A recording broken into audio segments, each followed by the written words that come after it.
दोस्तों यहाँ हम बात करने वाले हैं यूनिट सेकंड की, जिसका नाम है भाषा की प्रकृति और स्वरूप। 10 नंबर का दोस्तों आपका ये पेपर है, तो जाहिर सी बात है कि यहाँ से एक प्रश्न आपका बड़ा बनेगा और कुछ प्रश्न आपके यहाँ से छोटे बनेंगे। तो उसी हिसाब से दोस्तों हम सारे इंपॉर्टेंट क्वेश्चन हम देखेंगे। वीडियो को आपको बिना स्किप किए हुए पूरा देखना है, सारे इंपॉर्टेंट क्वेश्चन हैं। तो आइए वीडियो को शुरू करते हैं। पहला प्रश्न है, एक बच्चे के स्वाभाविक भाषा विकास के लिए कौन सी दो बातों का होना जरूरी है? तो पहली बात है भाषा का उपयुक्त सानिध्य मिले, और दूसरा है परिवेश। परिवेश कैसे इंपॉर्टेंट दोस्तों? अगर परिवेश में दोस्तों अगर आसपास समाज में हिंदी नहीं बोलेंगे या फिर अच्छी भाषा का प्रयोग नहीं करेंगे तो वो वैसी ही भाषा सीखेगा। अगला जो इंपॉर्टेंट प्रश्न है, अंग्रेजी और हिंदी के वाक्यों में प्रमुख अंतर क्या है? हिंदी में क्रिया का स्थान वाक्य के अंत में होता है और अंग्रेजी में वाक्य के मध्य में।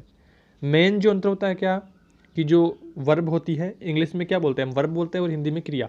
तो क्रिया का अंत हिंदी में तो लास्ट में होता है। राम जयपुर जा रहा है, तो रहा है लास्ट में आ गया। और इंग्लिश में अगर बात करें तो गोइंग जयपुर, है ना, गोइंग टू जयपुर, तो गोइंग पहले आ गया बीच में। तो ऐसे इसमें अंतर है। अगला जो प्रश्न इंपॉर्टेंट, मनुष्य अपने मन की बात किसके कारण से दूसरों को बताने में सक्षम हो पाता है? भाषा के कारण। जब एक भाषा होगी, सामने वाले व्यक्ति की हमें भाषा पता होगी, तभी हम उसको अपने विचार प्रकट कर पाएंगे, मन की बात कह पाएंगे। तो भाषा के कारण ही एक दूसरे को बात बताने में सक्षम हो पाते हैं। अगला जो इंपॉर्टेंट प्रश्न है, भाषा के कौन कौन से रूप मिलते हैं? ये प्रश्न दोस्तों 19 में आया है, 16 में आया है, तो इंपॉर्टेंट प्रश्न है। भाषा के औपचारिक और अनौपचारिक तथा लिखित और मौखिक रूप मिलते हैं। 4 क्वेश्चन दोस्तों यहाँ से बन सकते हैं कि औपचारिक भाषा क्या है, अनौपचारिक भाषा क्या है, और लिखित भाषा क्या है, और मौखिक भाषा क्या है। 4 जो प्रश्न इंपॉर्टेंट बनते हैं दोस्तों यहाँ से, तो इसके बारे में भी आपको अच्छे से जान लेना है। और अगला जो इंपॉर्टेंट प्रश्न है, मूल रूप से भाषा क्या है, इसका उपयोग हम कैसे करते हैं? मूल रूप से भाषा प्रतीकों की वाचिक व्यवस्था है। जब हम किसी चीज़ के बारे में बताना चाहते हैं तब हम भाषा का उपयोग उस चीज़ को बताने में के बारे में करते हैं। सही है, कुछ हमें बताना है तो भाषा का उपयोग करेंगे, और उस भाषा का जिसको हम बता रहे हैं वो समझ जाए। आमतौर पर स्कूलों में शुरुआती स्तर पर बच्चों को सुनने बोलने के लिए किस तरह के मौके दिए जाते हैं? क्या ये पर्याप्त हैं? बताइए, अपने इसमें विचार प्रकट करने हैं। शुरुआती स्तर पर अवसर दिए जाते हैं जो कविताएं, गीत, गिनती, वर्णमाला आदि बोलने के रूप में होते हैं। बच्चे उन्हें अक्षरशः दोहराते हैं, ये अपर्याप्त है। इन अवसरों में बच्चों की स्वतंत्र अभिव्यक्ति भी शामिल होनी चाहिए। ध्वनि विज्ञान किसे कहते हैं? ध्वनि विज्ञान वह विज्ञान है जो ध्वनि विषयक स्वरूप, भेद, अंग, उच्चारण, अवयव और नियमादि का वैज्ञानिक ढंग से अध्ययन करता है। अगला इंपॉर्टेंट प्रश्न है, ध्वनि विज्ञान को अध्ययन क्षेत्र के आधार पर कितनी शाखाओं में विभक्त किया गया है? अध्ययन के आधार पर ध्वनि विज्ञान को 3 शाखाओं में विभक्त किया गया है। पहली शाखा है उच्चारण मूलक ध्वनि विज्ञान, दूसरी है श्रवण मूलक ध्वनि विज्ञान, और तीसरी है ध्वनिग्राम विज्ञान। अगला इंपॉर्टेंट प्रश्न है, वर्ण या अक्षर किसे कहते हैं? डीएलएड 2018 में क्वेश्चन आया है। और अ, आ आदि जब वांगिंद्रिय द्वारा व्यक्त होते हैं तब ये ध्वनियाँ कहलाती है। मुंह से जो सार्थक शब्द निकलेंगे हमारे अ, आ आदि जब वांगिंद्रिय द्वारा व्यक्त होते हैं तो ये ध्वनियाँ कहलाते हैं। इनके लिखित रूप को वर्ण कहते हैं। इसे हम निम्नानुसार भी परिभाषित कर सकते हैं। वर्ण या अक्षर उस मूल ध्वनि को कहते हैं जो कान का विषय है और जिसका खंड न हो सके। वर्णमाला किसे कहते हैं? वर्णों के उच्चारण समूह को वर्णमाला कहते हैं। अगला प्रश्न है, स्वर और व्यंजन किस कोटि की ध्वनियाँ होती हैं? इनके प्रयोग में परिवर्तन करने से किसमें परिवर्तन आ जाता है? स्वर और व्यंजन सार्थक ध्वनियाँ हैं, और प्रयोग में परिवर्तन आने से शब्द के अर्थ में परिवर्तन आ जाता है। ध्वनि और वर्ण में अंतर क्या है? तो पहला अंतर है, अ, आ आदि जब वागेंद्रिय द्वारा व्यक्त होते हैं तब ये ध्वनियाँ कहलाती है, जबकि ध्वनियों को लिखित रूप को वर्ण कहा जाता है। अगला इंपॉर्टेंट प्रश्न है, ध्वनि बोलने और सुनने में काम आती है, जबकि वर्ण लिखने और पढ़ने और देखने में काम आता है। इंपॉर्टेंट अंतर है। अगला जो इंपॉर्टेंट प्रश्न है, भाषा की जो उत्पादकता किसे कहते हैं? भाषा की उत्पादकता डीएलएड 2018 में क्वेश्चन आया है। तो प्रत्येक भाषा में कुछ सीमित ध्वनियों में विविध शब्द तथा उनसे असीमित वाक्य बनाए जाते हैं, इसे ही भाषा की उत्पादकता कहते हैं। अगला प्रश्न है, शब्द पद कब आता है?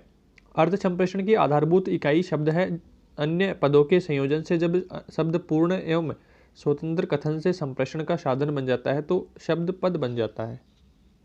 अगला इंपॉर्टेंट प्रश्न है, वाक्य कब सार्थक संवाद कहलाते हैं? डीएलएड 2017 में क्वेश्चन आया है, वेरी इंपॉर्टेंट।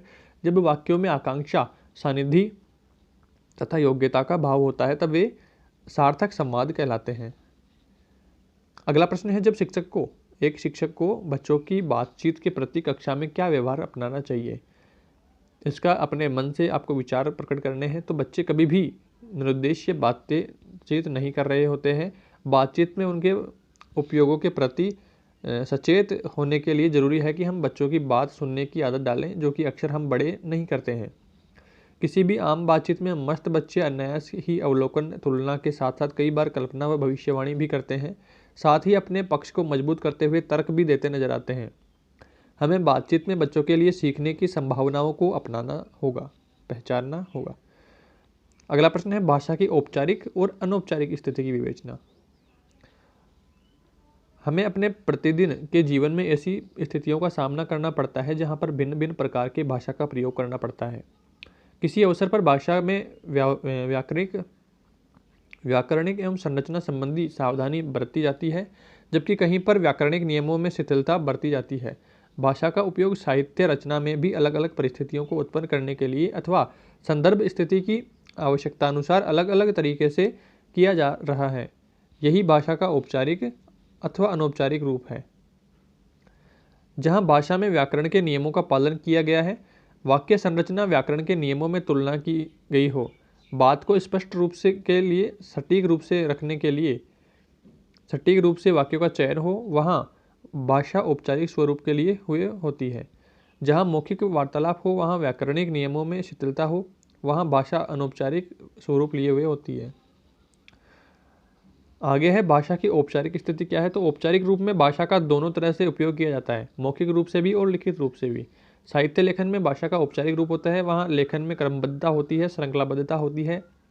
और निबंध रचना में अथवा सरकारी पत्रों की भाषा में औपचारिकता रहती है। सरकारी पत्रों में औपचारिक भाषा का प्रयोग होता है। प्राय ये पत्र एक कार्यालय, विभाग अथवा मंत्रालय से दूसरे कार्यालय, विभाग या मंत्रालय में लिखे जाते हैं। पत्र की भाषा सरल एवं सहज होती है। सटीक अर्थ प्रेषित करने के लिए प्रशासनिक शब्दावली का भी प्रयोग किया जाता है। आगे है, निबंध की भाषा में भी प्रभावशीलता होती है, क्रमबद्धता रहती है। वहाँ भाषा लिखित रूप में है और औपचारिक है। भाषण देते समय भाषा मौखिक स्वरूप में होती है, लेकिन पूर्णतः औपचारिक स्वरूप लिए होती है। भाषण देते समय, मीटिंग अथवा सभा में बोलते समय, अपनी बात को प्रभावी रूप से रखते समय अथवा आदेश देते समय भी भाषा अपना औपचारिक स्वरूप लिए होती है। नंबर 2 पर है, भाषा की अनौपचारिक स्थिति। तो अनौपचारिक रूप में भाषा का दोनों तरह से उपयोग किया जाता है, मौखिक में भी और लिखित में भी। आमतौर पर दैनिक जीवन में वार्तालाप में हम भाषा के अनौपचारिक रूप का ही प्रयोग करते हैं। इसमें वाक्यों व शब्दों में क्रमबद्धता नहीं होती तथा साथ ही वाक्यों की संरचना में व्याकरण के नियमों की पालना भी नहीं होती। आगे है, साहित्य की कई विधाओं में अनौपचारिक भाषा का प्रयोग किया जाता है। उदाहरण के लिए कहानी विधा को ले लें। यह लिखित रूप में औपचारिक स्वरूप लिए हुए होती है, लेकिन इसमें आए संवाद अथवा घटनाओं में पात्रों के वार्तालाप को जब प्रस्तुत किया जाता है, तब वहाँ भाषा अनौपचारिक स्वरूप में हमारे सामने आती है। नाटकों, एकांकियों आदि में भी ऐसी स्थितियाँ कई बार नजर आई है। लिखित व मौखिक भाषा में क्या अंतर है? लिखित व मौखिक भाषा में अंतर।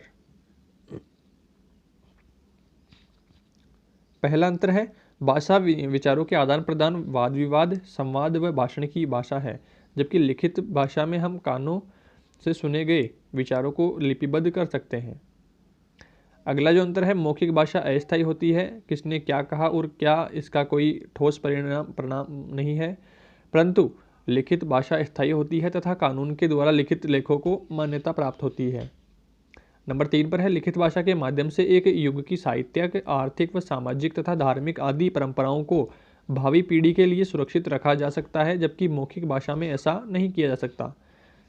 चौथे नंबर पर है, लिखित साहित्य व वैज्ञानिक उपलब्धियों को एक से दूसरे देश वाले भी पढ़कर ज्ञान प्राप्त करते हैं। नंबर 5 पर है, किसी भी विषय में किए गए नवीन शोध को लिखित रूप से ही एक दूसरे को हस्तांतरित किया जा सकता है। नंबर 6 पर है, मौखिक भाषा में वक्ता व श्रोता का आमने सामने होना आवश्यक है।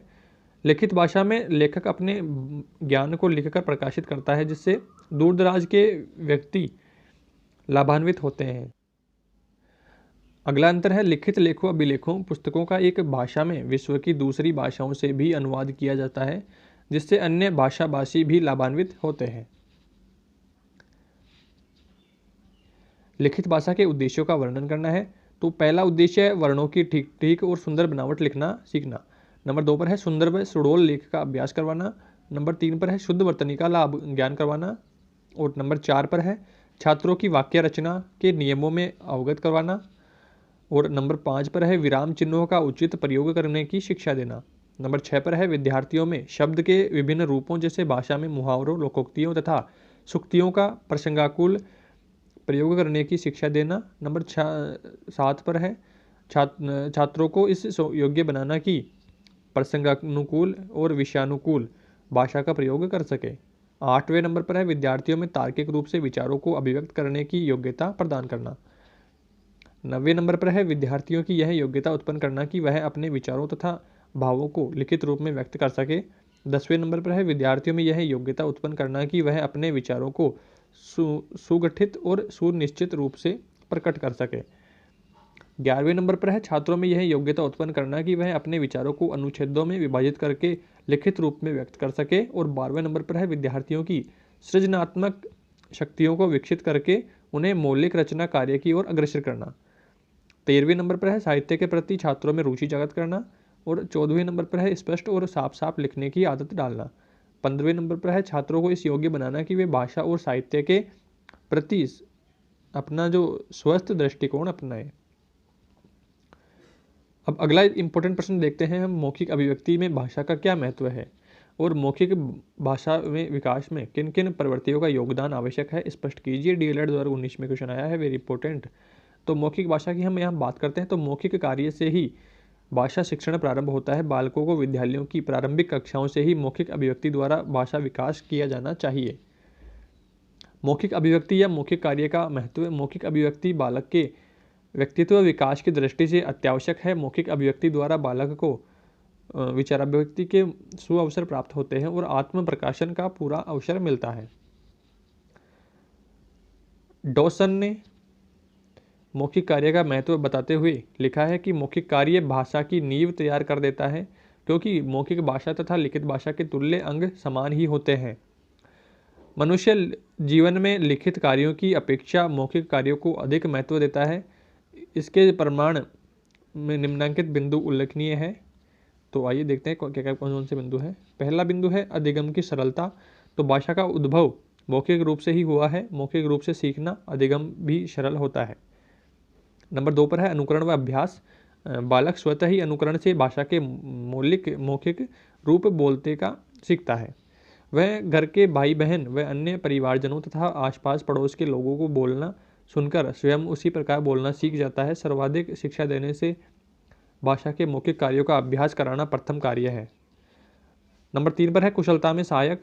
मानव जीवन में प्रतिदिन भाषा के मौखिक रूप का ही अधिक प्रयोग होता है, अतः इसे भाषा के मौखिक रूप का प्रयोग कुशलता से करने के योग्य बनाने हेतु मौखिक कार्य का सम्यक ज्ञान देना भी महत्वपूर्ण है। नंबर 4 पर है विचाराभिव्यक्ति, भावाभिव्यक्ति एवं आत्म प्रकाशन का अवसर। मौखिक कार्य द्वारा बालक को विचाराभिव्यक्ति व भावाभिव्यक्ति के सुअवसर प्राप्त हो जाते हैं, वह आत्म प्रकाशन का पूरा अवसर मिलता है। नंबर 5 पर है शुद्ध उच्चारण व अभिव्यक्ति का सरलतम रूप। जैसा हम बोलते हैं प्राय वैसा ही हिंदी भाषा में लिखा भी जा सकता है, अतः बोलना शुद्ध आवे तभी तो शुद्ध लिखना भी सीख जा सकेगा। अगर शुद्ध बोलना आएगा तो शुद्ध लिखना आराम से सीख सकेगा। नंबर 6 पर है स्पष्टीकरण में सरलता। बोलकर ही अपनी बात को स्पष्ट रूप से जितना समझाया जा सकता है उतना लिखकर नहीं। मौखिक कार्य व्यावहारिक जीवन में विचार विनिमय का आधार है। नंबर 7 पर है दृढ़ता में सहायक। तो वार्तालाप मौखिक कार्य का ही मुख्य भाग है। वार्तालाप में जितना कोई दक्ष होगा उतना ही आसानी से वह अपनी बात का प्रभाव जमा सकेगा। भाषा अधिक देर तक मस्तिष्क में दृढ़ रहती है। 8वें नंबर पर है भाषा कला में निपुणता। भाषण में की मौखिक भाषा का ही रूप है। भाषण में हजारों व्यक्तियों को प्रभावित करना इस प्रजातांत्रिक युग की एक कला है, अतः बालकों को भाषण कला सरलता, स्पष्टता, मधुरता व प्रभावोत्पादकता आदि में निपुण बनाने हेतु मौखिक कार्य का अभ्यास महत्वपूर्ण है। 9वें नंबर पर है सजीवता व भाव प्रदर्शन। मौखिक कार्य से अधिकाधिक सजीवता व भाव प्रदर्शन संभव है। 10वां नंबर है रुचि जागृत होना। मौखिक शिक्षण कक्षा में सजीवता व रुचि उत्पन्न करता है। प्रश्नोत्तर द्वारा पढ़ाए गए पाठ में छात्र अधिक रुचि लेते हैं। 11वें नंबर पर है आत्म अभिव्यक्ति में निपुणता।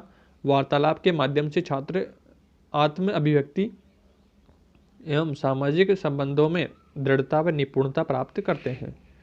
12वें नंबर पर है भावात्मक विकास में सहायक। बोलने वाले व्यक्ति संकोची व्यक्ति की अपेक्षा अपना संपर्क अतिशीघ्र बना लेते हैं। विचारों का आदान प्रदान, स्नेह, सहानुभूति का क्षेत्र बढ़ता है। इससे भावात्मक विकास, एकता उत्पन्न करने में मौखिक भाषा सहायक बनती है। व्यक्तित्व के विकास के लिए महत्वपूर्ण है। 13वें नंबर पर है मानसिक व बौद्धिक विकास का साधन। बालक पहले बोलना सीखता है, उसकी लेखन कला मौखिक भाषा से प्रभावित होती है, जो उसके व्यक्तित्व के विकास में सहायक होती है, मानसिक बौद्धिक शक्ति का साधन बनती है।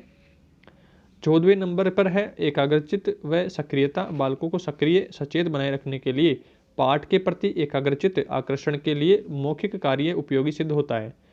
लैम्बोर्न मौखिक कार्य पर प्रकाश डालते हुए लिखते हैं कि मेरा निश्चित मत है कि पाठशाला के जीवन में अंतिम वर्ष तक लिखित कार्य की अपेक्षा मौखिक कार्य अति आवश्यक है।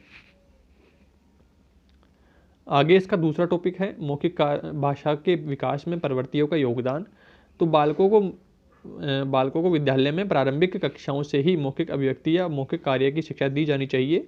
विद्यालय में समय समय पर वाद विवाद, भाषण, कविता पाठ, अंत्याक्षरी, बाल सभा, कवि सम्मेलन, कवि दरबार व अभिनय आदि कार्यक्रम आयोजित किए जाने चाहिए। बालकों को इन कार्यक्रमों में अधिकाधिक भाग लेने हेतु प्रेरित कर अपने विचारों को प्रकट करने का अधिक अवसर प्रदान किया जाना चाहिए, ताकि उनकी अशुद्धियों को समझाया जा सके। इसके अतिरिक्त कक्षा में अध्यापक और बालकों में परस्पर वार्तालाप के आधार पर मौखिक कक्षा कार्य भी पूरा हो सके। अध्यापक बालकों के साथ घर के वातावरण की तरह प्रेम, सहानुभूति और सौहार्दपूर्ण वातावरण बनाए रखे, जिससे बालक अध्यापक से नज़दीक रहकर सामान्य विषयों पर भी विचार प्रकट कर सके।